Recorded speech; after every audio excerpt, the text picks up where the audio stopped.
Hello friends, welcome to my channel. IMS में अभी भी डाउट है कुछ लोगों को कि कैसे हमें एक्सेप्ट करना है।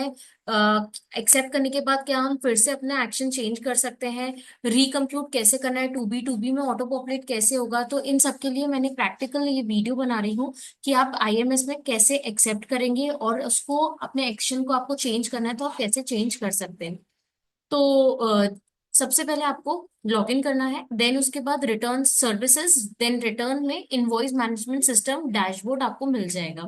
वहां पर आपको नंबर ऑफ इनवॉइसेस जितने भी आपके आईएमएस में दिख रहे हैं, बी टू बी इनवॉइसेस की बात करें, अमेंडमेंट्स की बात करें, डेबिट नोट, क्रेडिट नोट, ये सारी चीज आपको प्राइमरी फेस से पता चल जाएगी कौन से हेड में आपके कितने इनवॉइस दिख रहे हैं। तो जैसे यहाँ पर आप बी टू बी इनवॉइसेस में देख सकते हैं, नो एक्शन एक इनवॉइस में लिया है और पेंडिंग एक है। बी टू बी में आप जब ओपन करेंगे तो यहाँ पूरी डिटेल आती है, GSTN of supplier, trade name क्या है, इनवॉइस नंबर क्या है, रेगुलर है, जीएसटीआर वन सोर्स है, आईएफएफ है सोर्स, कौन से मंथ में रिटर्न फाइल की है, कौन से मंथ की रिटर्न है, कब फाइल हुई है, और पूरी डिटेल इनवॉइस की, प्लेस ऑफ सप्लाई क्या है, ये सारी चीजें। अब आपको क्या है, यहाँ पर क्लिक करना है एक्सेप्ट, रिजेक्ट एंड पेंडिंग। तो यहाँ पर क्योंकि पेंडिंग ऑप्शन ऑलरेडी सिलेक्ट हो चुका है तो यहाँ पर आपको स्टेटस पेंडिंग दिख रहा है। अब मुझे अगर इसको चेंज करके एक्सेप्ट करना है, सबसे पहले आपको एक चीज और बताती हूँ। आज है 15 नवंबर और मैं अभी आईएमएस में एक्शन ले रही हूँ। लेट्स सी कि जो टू बी है, टू बी अभी क्या बता रही है।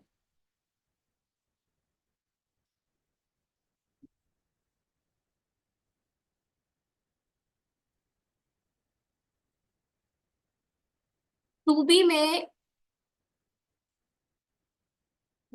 दो इनवॉइसेस दिख रहे हैं, जो हमारे आईएमएस में भी दो इनवॉइसेस दिख रहे थे। इसका मतलब है वहां पर मैंने पेंडिंग डाला हुआ है एक इनवॉइस में, बट टू बी में अभी दोनों इनवॉइसेस दिख रहे हैं जबकि यहाँ पर एक दिखना चाहिए। तो वो ऐसा इसलिए है क्योंकि टू बी जनरेट हो चुकी है 14 नवंबर को।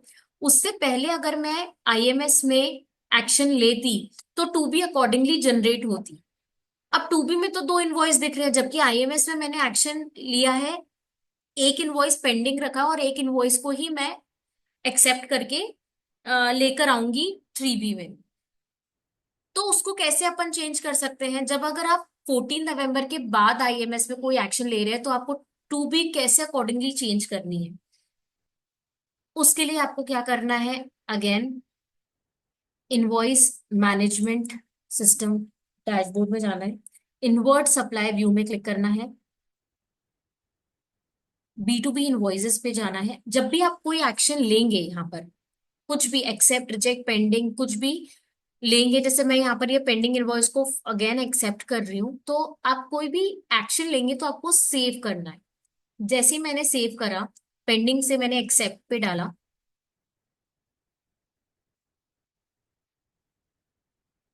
तो यहाँ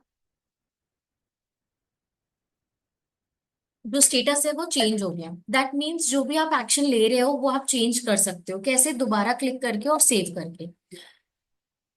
अब मैं फिर से पेंडिंग कर देती हूँ, पेंडिंग पे क्लिक किया और सेव किया।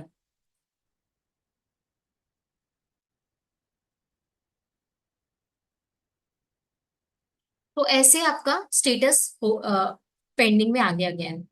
अब क्या करना है, जब भी आपने को एक्शन ले लिया है, दूसरे वाले को मैं एक्सेप्ट कर लेती हूँ।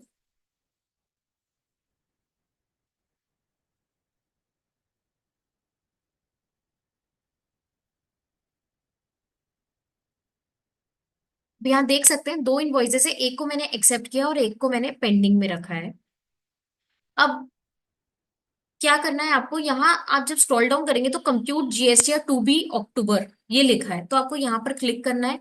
Any record on the IMS dashboard where taxpayer takes no action will be deemed as accepted by the taxpayer and credit will accordingly flow to the respective GST or 2B।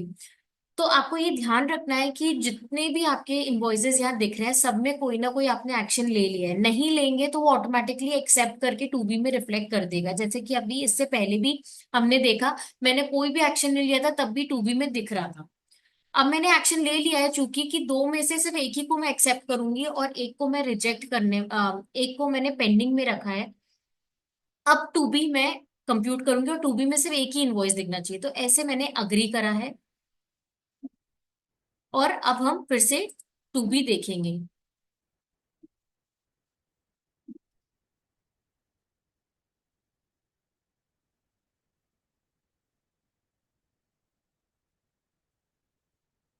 अब यहाँ पर सिर्फ एक invoice दिख रहा है, तो आपको रिकम्प्यूट करना बहुत जरूरी है। जब आप 14th के बाद, मतलब जब टू बी जनरेट हो चुका है उसके बाद अगर आप आईएमएस में एक्शन ले रहे हैं, तो आपको रिकम्प्यूट का जो ऑप्शन है वो क्लिक करना है, तभी आपका टू बी सही जनरेट होगा और टू बी के बाद आपका थ्री बी में भी सही डिटेल रिफ्लेक्ट होगी।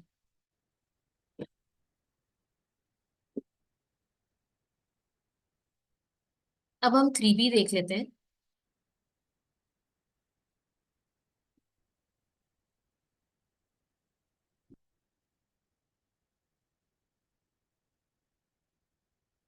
थ्री बी में भी आप देख सकते हैं यहाँ पर your amount and system amount same आ रहा है।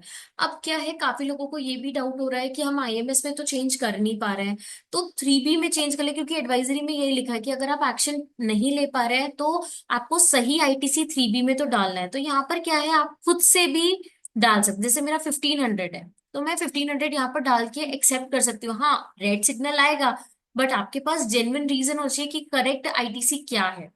करेक्ट आईटीसी अगर आपका आईएमएस नहीं बता पा रहा, टू बी नहीं बता पा रहा, तो आपको यहाँ पर डालना जरूरी है।